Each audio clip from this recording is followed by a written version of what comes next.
कि आपका भी फ्रेंड्स प्रेगनेंसी का 7वां 8वां या 9वां महीना चल रहा है, तो ये वीडियो आपके लिए बहुत ज़्यादा इम्पोर्टेंट है।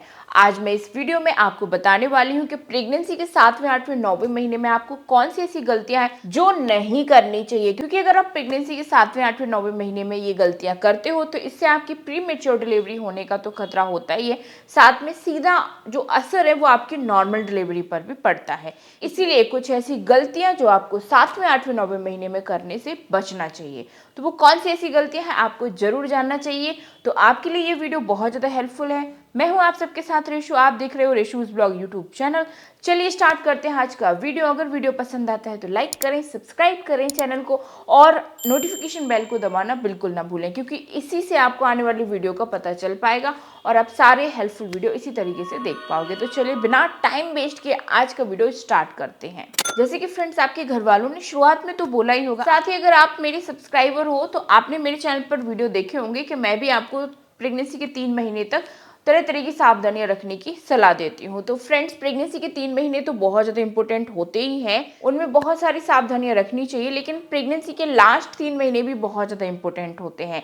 इस समय भी आपको अपनी प्रेगनेंसी के टाइम पे बहुत ज़्यादा सावधानियां रखने की जरूरत होती है, क्योंकि खतरा होता है प्री मेच्योर डिलीवरी का, जो सही नहीं होती है। बच्चा पूरा डेवलप नहीं हो पाता है और जन्म ले लेता है, और 8वें महीने में अगर डिलीवरी हो जाती है तो वो नहीं होनी चाहिए, सही नहीं मानी जाती है।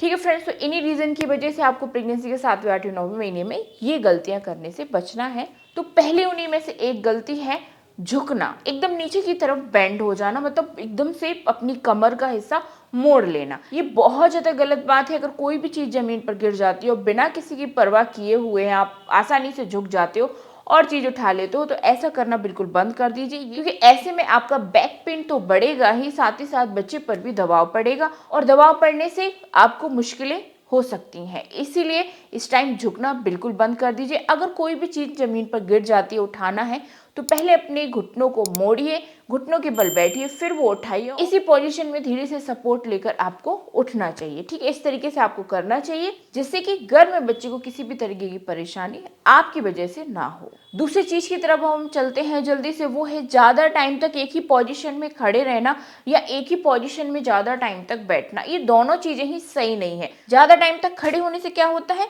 कि ग्रेविटी के कारण समय से पहले आपका बच्चा नीचे की तरफ खिसक सकता है और लेबर पेन आपको स्टार्ट हो सकता है। तो ज्यादा टाइम तक खड़े होना अवॉइड करें।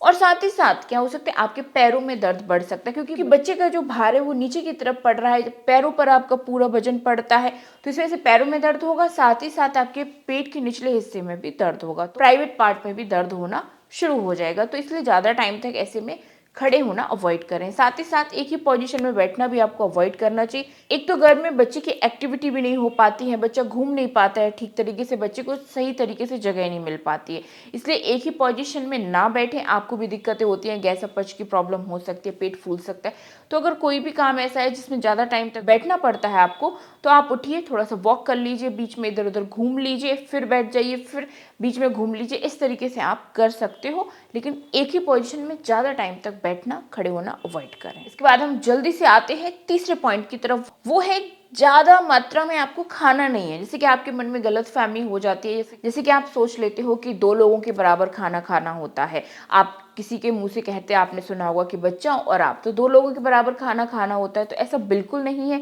बस आपको कुछ एक्स्ट्रा कैलोरी की ज़रूरत होती है, तो उसके लिए एकदम पेट भर के खाना खाने की आपको ज़रूरत नहीं है, क्योंकि ऐसे में पेट बढ़ रहा है, डाइजेशन आपका बिगड़ रहा है, क्योंकि आपके लीवर पर भी प्रेशर पड़ रहा है।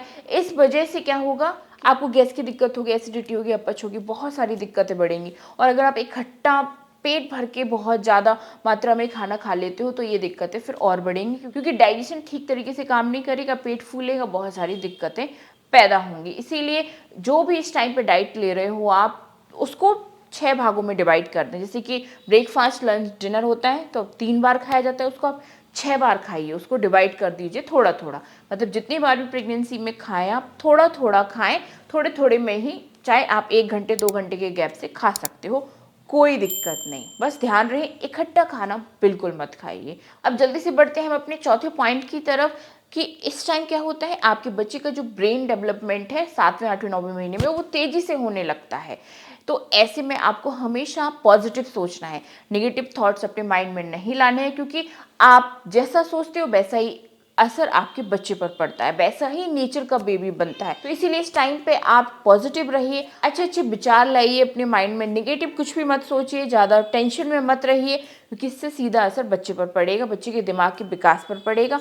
इसीलिए खुश रहने की कोशिश कीजिए, अच्छी अच्छी बुक्स पढ़िए, अच्छी अच्छी मूवीज़ देखिए, कुछ डरावनी वगैरह मूवीज़ मत देखिए इस टाइम पे, और हो सके तो आप अच्छा म्यूज़िक भी सुन सकते हो। इससे बच्चे के ब्रेन डेवलपमेंट पर बहुत अच्छा फर्क पड़ेगा, बच्चे का ब्रेन अच्छे तरीके से विकसित होगा। इसके बाद पांचवी और लास्ट चीज़ है, ये भी सुनते जाइए, वो है कि इस टाइम आपको हैवी वर्क, हैवी एक्सरसाइज वगैरह नहीं करनी है, क्योंकि 7वें 8वें महीने में अगर कोई दिक्कत इसकी वजह से हो जाती है तो प्री मेच्योर डिलीवरी के चांसेस बन सकते हैं। समय से पहले मतलब लेबर पेन आपको शुरू हो जाएगा और प्री मेच्योर डिलीवरी का खतरा बढ़ जाएगा। इसीलिए इस टाइम 7वें 8वें 9वें महीने में स्पेशली कोई भी हैवी वर्क मत कीजिए, हैवी एक्सरसाइज मत कीजिए। नॉर्मल वॉकिंग आप सुबह शाम कर सकते हो आधा आधा घंटे की। 9वें महीने में आप लाइट एक्सरसाइज अपनी डॉक्टर की एडवाइस से कर सकते हो, वॉकिंग कंटिन्यू रख सकते हो, घर के छोटे मोटे काम तो आप कर ही सकते हो, कोई प्रॉब्लम नहीं। 7वें 8वें महीने में स्पेशली बहुत ज़्यादा ध्यान रखें। ठीक है फ्रेंड्स, तो ये वीडियो देखकर आपको काफ़ी अच्छा फील हुआ होगा। आई थिंक काफ़ी इन्फॉर्मेशन आपको 7वें 8वें 9वें महीने की मिल गई होगी।